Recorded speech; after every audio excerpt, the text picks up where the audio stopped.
Bonjour, frères et sœurs. Bien de retour dans nos études des lettres rouges. Où est-ce qu'on continue à regarder les enseignements du Seigneur dans les évangiles et qu'on tourne dans Matthieu. J'aimerais vous rappeler encore une fois, les évangélistes, Matthieu, Marc, Luc et Jean, sont pas en train d'écrire des biographies pour nous donner des détails sur la vie de Jésus. Non, ils sont mandatés, guidés par l'Esprit, pour nous présenter vraiment une facette de Jésus, en prenant de l'information sur sa vie, ses actions, ses miracles, ses enseignements, ses interactions, et nous présenter des facettes de qui il est et pourquoi les choses sont importantes. Le message qui est donné était pour les premiers lecteurs, mais pour tous ceux qui sont venus après, comme nous.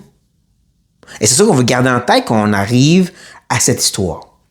Un moment après que Jésus a purifié le temple. Il est rentré avec un fouet. Il a chassé ceux qui vendaient et qui échangeaient l'argent en disant ceci, c'est une maison de prière. Et par le zèle de son Père, il les a chassés. Eh bien là, on est le lendemain. Et voici ce qui arrive.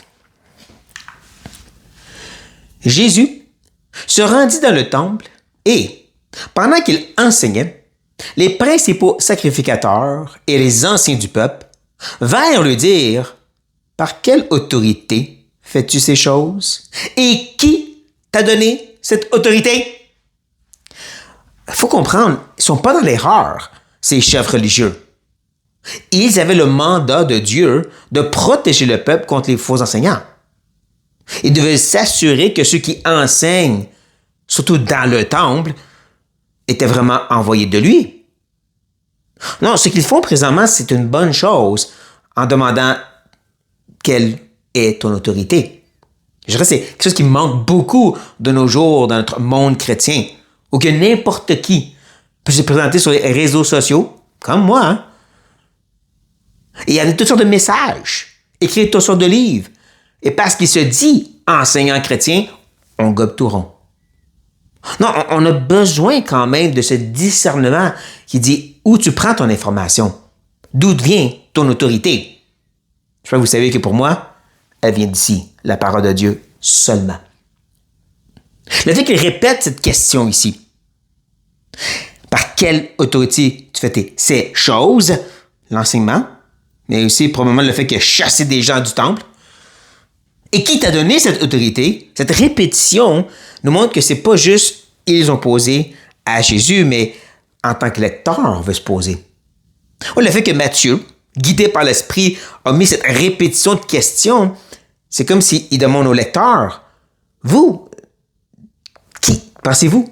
D'où pensez-vous vient l'autorité de Jésus? D'où pensez-vous qu'il vient ce droit? Est-ce que vous posez la question? Rappelez-vous que la facette que Matthieu, lui, semble viser dans son évangile, c'est de présenter le roi des Juifs, entendu et promis par les prophéties. Oui, il s'est vraiment montré dès le début que c'est le roi des Juifs promis. Mais le fait qu'il va mourir, ça peut amener les gens à se questionner, c'était-tu vraiment lui, le roi des Juifs? C'est-tu vraiment celui qui était envoyé de Dieu? Donc, comme je dis, c'est une question qu'en tant que lecteur, on veut se poser comme eux. D'où ça vient cette autorité? Et est-ce qu'on devrait l'écouter, ce Jésus-là? Bien sûr, pour les chefs religieux, on va découvrir rapidement, ils ne voulaient pas vraiment savoir. Ils voulaient plus presser sur Jésus pour lui dire « tais-toi ». On voit parce que Jésus commence en disant « Je vous adresserai aussi une question. Et si vous m'y répondez, je vous dirai par quelle autorité je fais ces choses. » Jésus utilise un petit peu de logique. Un argument logique qui dit « Je te réponds à ta question en te posant une question. » Mais pas pour te jouer un tour. Non, l'idée c'est « Je te fais réfléchir. » Vous voulez savoir où vient mon autorité? Eh bien, il y en a eu un avant moi. Et celui qui vient avant Jésus préparait le chemin pour Jésus. Donc, c'est pour ça qu'il va pointer vers Jean le Baptiste et dire ceci. Le baptême de Jean, d'où venait-il? Du ciel ou des hommes? Mais ils raisonnèrent ainsi entre eux. Si nous répondons du ciel, il nous dira, pourquoi donc n'avez-vous pas cru en lui? Et si nous répondons des hommes, nous avons à craindre la foule, car tous tiennent Jean pour un prophète. C'est bien que l'Esprit nous permet de rentrer dans leur petit caucus. En cette interaction entre eux, Jésus ne l'a sûrement pas entendu, parce qu'ensuite il va répondre à Jésus. Non, c'est l'Esprit qui nous permet de rentrer dans cette petite interaction qui se passe entre eux et leur raisonnement. Et déjà, on voit qu'ils ne veulent pas vraiment savoir, parce qu'à la base, on peut découvrir qu'ils ne croyaient pas que ça venait de Dieu. Et quand il dit justement, si on dit des hommes, qui étaient probablement plus ce qu'eux pensaient, Jean fait ça de lui-même. Nous avons à craindre la foule, parce que tous, la foule, tiennent Jean comme un prophète. Non, on peut dire que c'est vraiment plus ça le raisonnement, hein, que c'était des hommes, parce que quand ils arrivent à celle de Dieu ou du ciel, ils savent qu'ils vont se faire demander par Jésus pourquoi vous n'avez pas cru. Parce qu'ils n'ont pas cru. Ils n'ont pas cru que ça venait de Dieu. Ils croyaient que ça venait des hommes. Ils ont rejeté l'idée que Jean préparait le chemin pour le Messie. Ils savent très bien que s'ils disent la vérité, Jésus va les mettre au pied du mur. Comme je dis, ils ne veulent pas vraiment savoir. Ils veulent juste taire Jésus. Et Jésus, bien sûr, va bien répondre à ceci. Donc, alors ils répondirent à Jésus, « Nous le savons. » Il leur répondit à son tour, « Moi, non plus. Je ne vous dirai pas par quelle autorité je fais ces choses. » On sait qu'il ment, hein? Nous le savons. On l'écoutait le caucus. C'est pas qu'ils ne savaient pas, c'est qu'ils ne savaient pas quoi répondre. Ils avaient la crainte des hommes entre la foule ou Jésus, mais c'est ça qu'ils veulent plus dire. Ils ne vont pas le dire. On ne sait pas. Et Jésus, il sait très bien qu'ils savent qu'ils ont fait un caucus entre eux. Et c'est pour ça qu'il leur dit, si vous ne voulez pas me donner la vraie réponse, dire la vérité sur ce que vous considérez de Jean, je ne peux pas vous dire non plus où je prends mon autorité. C'est à ce point-ci que Jésus va maintenant se lancer dans des paraboles. Nous va regarder juste une dans cette vidéo, et il va y en avoir une autre qui est très intéressante pour la prochaine fois. Vous devez revenir. Dans cette petite parabole, il va chercher à vraiment percer au cœur de ces hommes devant lui. Ces hommes qui ne veulent pas vraiment savoir d'où vient l'autorité, mais auraient dû vouloir savoir encore. C'est ça un peu l'appel que Matthieu fait à ses lecteurs. Vous devriez vouloir savoir d'où vient l'autorité de Jésus. Donc, il donne une petite parabole pour commencer. Une simple histoire de deux fils. Que vous en semble? Un homme avait deux fils. Et s'adressant au premier, il dit, « Mon enfant, va travailler aujourd'hui dans ma vigne. » Il répondit, « Je ne veux pas. » Ensuite, il se repentit et il alla. S'adressant à l'autre, il dit la même chose. Et ce fils répondit, « Je veux bien, Seigneur. » Et il n'alla pas. Lequel des deux a fait la volonté du Père? Ils répondirent, le premier. N'est-ce pas que cette petite parabole nous fait penser un petit peu à celle du fils prodigue? Où est-ce qu'il y a justement deux fils? Un qui au début semble très désobéissant. Donne-moi ton argent, je vais aller vivre dans la luxure et en profiter. Mais ensuite il s'est repenti, comme le premier. Comme le premier qui se repent et qui revient au Père. Mais ensuite, tu as l'autre. L'autre, il semble bien pieux, hein? Je veux bien, Seigneur. Je vais faire tout ce que tu me dis, papa. Mais il ne le fait pas. Il y avait une apparence de, comme le fils aîné. J'ai resté fidèle, moi, papa. J'ai tout fait ce que tu dis. Puis c'est ton fils que tu célèbres à la place de moi. Pourtant, il reste très désobéissant quand le père dit « Viens, on va célébrer ton fils, ton frère. » Ouais. Rappelez-vous qu'il y avait dit cette parabole contre les chefs religieux. Ici, c'est un peu la même chose. Ceux qui paraissent pieux, mais qui ne sont pas prêts à reconnaître leur tort et se repentir de faire la vraie volonté de Dieu. C'est ça le message de Jean en passant, hein? Repentez-vous parce que le Messie s'en vient. Préparez-vous pour la venue de Dieu. Vous n'êtes pas en règle avec lui. Plusieurs l'ont reconnu, sauf les chefs religieux. C'est là que Jésus va aller, justement. Vous avez reconnu que c'est celui qui s'est repenti et qui a obéi qui était le vrai bon fils. Et donc Jésus finalement enlève le voile et dit, je vous le dis en vérité, les publicains et les prostituées vous devanceront dans le royaume de Dieu. Car Jean est venu à vous dans la voie de la justice et n'avez pas cru en lui.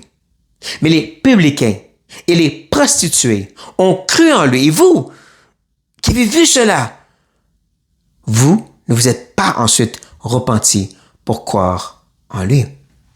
Frères et sœurs, ce message est vraiment fait pour percer au cœur et les appeler maintenant à se repentir, qu'il n'est pas trop tard. Oui, parce que, ne manquez pas qu'il commence en disant, excusez, Jean est venu à vous. Il est venu pour tout le monde. Mais je dis non, mais vous. Et le reste, ça va être centré sur comment vous avez vu ça. Et vous n'êtes pas repentis. Pourtant, il va comment dire que ces prostituées et les collecteurs d'impôts vous devanceront. Donc, il y a le processus de devancer, mais ce n'est pas encore accompli. En devanceront, ce n'est pas encore fait. En d'autres mots, vous avez encore l'opportunité de suivre leur exemple, de vous repentir et de vous préparer pour moi. De vous soumettre et de croire à l'Évangile comme eux. Donc, comme je dis, il y a vraiment un appel pour eux. Pas de juste dire, vous êtes des horribles pharisiens, oubliez tout ça. Non, c'est un appel, je pourrais dire, un message évangélistique, un cri de cœur du Seigneur pour eux, qui sont venus avec un entêtement de dire, t'es qui toi? Et je leur dis, il n'est pas trop tard de croire. Parce que oui, tristement, ils sont de ceux qui ont vu ces œuvres de repentance, puis qui l'ont rejeté. Pas pour nous.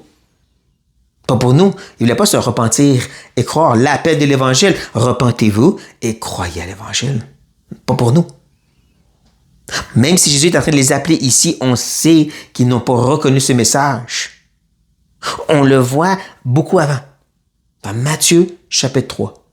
Lorsqu'on nous présente justement Jean-Baptiste et son ministère, et qu'on peut lire « Les habitants de Jérusalem, de toute la Judée et tout le pays des environs du Jourdain se rendaient auprès de lui et, confessant leurs péchés, très important,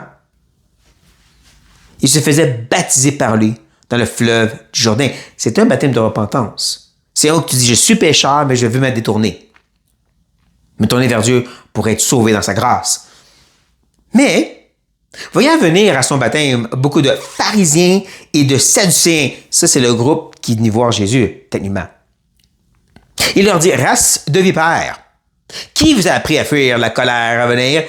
Il semble méchant, hein? Mais on va voir rapidement pourquoi qu'il est si froid et hostile à ses chefs religieux, un peu comme Jésus l'est présentement. Produisez donc des fruits dignes de la repentance, comme celle-ci, confessez vos péchés et être baptisés. Et ne prenez pas dire en vous-même, nous avons Abraham pour père. Car je vous déclare que de ces pierres, si Dieu peut susciter des enfants à Abraham, déjà la cogner comme une hache et mis à la racine des arbres, tout arbre donc qui ne produit pas de bons fruits de repentance, est coupé et jeté au feu. Pourquoi il est si dur avec eux? Parce qu'il sait qu'ils ne sont pas venus réellement cœur brisé, confessant leurs péchés, leur état misérable, qu'ils étaient malades et ont besoin d'un médecin. On ne vient pas pour ça. Prêt à se repentir et se détourner de leur façon de vivre. Non. Parce qu'ils se croient corrects. On est des enfants d'Abraham, nous autres. On n'a pas de repentance à faire. On le voit même dans Jean. Dans une interaction où que Jésus leur parle de fait qu'ils sont esclaves du péché, puis il dit, nous, on est des enfants d'Abraham. On n'a pas d'esclaves de péché. Arrête ça. Exactement. Ils ne voient pas leur état de pécheur et donc sont prêts à se repentir, comme les publicains et les prostituées qui, eux, les devancent parce qu'ils voient leur besoin d'un sauveur.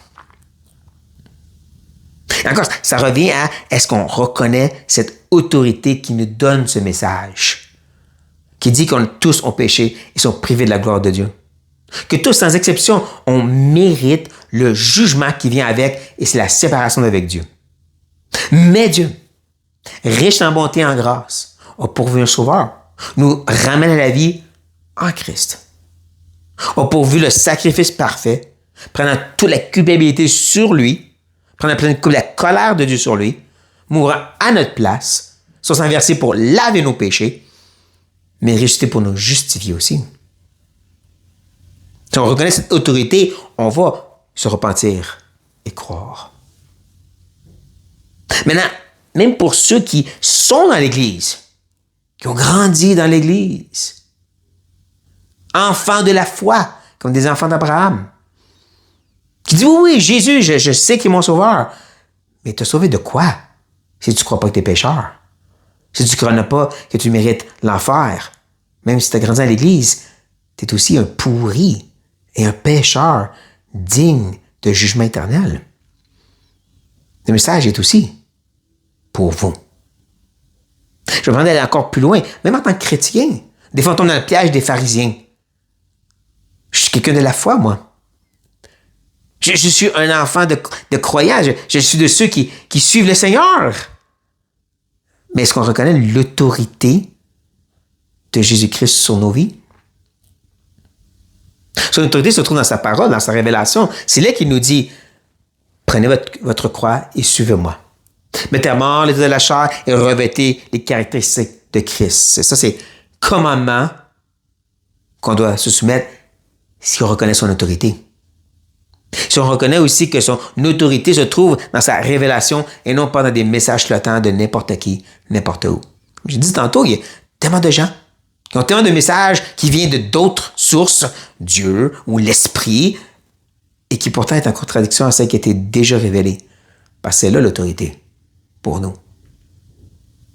Peut-être que j'ai été trop loin, j'ai extrapolé, mais n'empêche, je crois que c'est un bon rappel pour nous. Est-ce qu'on est prêt à reconnaître cette autorité? Et donc reconnaître le message qui vient avec. Sur cette note, soyez bénis.